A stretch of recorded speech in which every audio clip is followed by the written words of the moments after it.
अस्सलाम वालेकुम नाज़रीन, मैं हूं आपकी मेज़बान सानिया गुल। नाज़रीन, इमरान खान को अक्सर कहा जाता था कि मांगे तांगे की हुकूमत चल रही है, और कहने वाले वो जो आज मांगे तांगे की हुकूमत कर रहे हैं यही थे। लेकिन अगर मांगे तांगे की हुकूमत इमरान खान की नहीं रही तो क्या मुमकिन है कि नून लीग की ये मांगे तांगे की हुकूमत चलेगी, जहां पर हर फर्द अपना अलग अलग मफाद रखता है?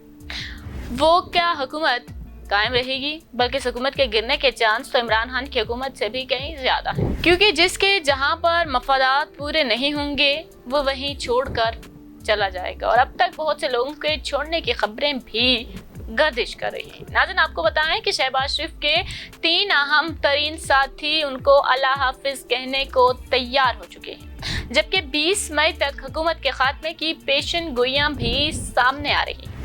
साबिक वजीर इत्तलात फवाद चौधरी ने 20 मई तक हुकूमत खत्म होने की पेशन गोई कर दी है और कहा है कि हमारे इत्तलात हैं कि 3 साथी शहबाज शरीफ का साथ छोड़ रहे हैं। इस्लामाबाद में प्रेस कॉन्फ्रेंस करते हुए फवाद चौधरी ने कहा कि साल के आखिर में गंदम की खरीदारी न होने से आटे का बहरान भी पैदा हो सकता है। पीपल्स पार्टी को राजी करने के लिए पंजाब का पानी सिंध को दिया जा रहा है। और उन्होंने कहा कि चीफ सेक्रेटरी और आईजी अपनी मनमानी कर रहे हैं। चीफ सेक्रेटरी आईजी को समझ नहीं आ रहा किसकी बात सुननी है।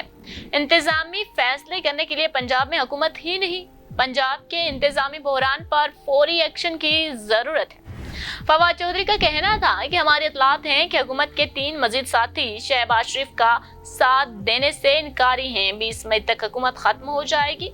फवाद चौधरी का कहना था कि सुप्रीम कोर्ट ने 9 तारीख को आर्टिकल 63A केस की समाअत रखी है। जितनी जल्दी आर्टिकल 63A पर फैसला आएगा इतना जल्दी इस्तेकाम होगा। उन्होंने कहा कि इमरान खान ने मियांवाली से जलसों का आगाज कर दिया है। जलसों के दौरान इमरान खान लॉन्ग मार्च की तारीख का ऐलान भी करेंगे, जबकि तहरीक इंसाफ के जलसे 20 मई तक जारी रहेंगे। फवाद चौधरी ने कहा कि इक़्तिदार आला का फैसला आवाम को करना है। ये हुकूमत 20 मई से पहले फारिग हो जाएगी। इलेक्शन कमिश्नर 3 माह में इलेक्शन नहीं करवा सकते तो इस्तीफा दे दे। नाज़रीन, ये थी हमारी मौजूदा सियासी सूरत हाल के मुतालिक अपडेट। मजीद इस तरह की अपडेट्स के लिए हमारा चैनल सब्सक्राइब कीजिए और हमारा फेसबुक पेज फॉलो करना मत भूलिएगा।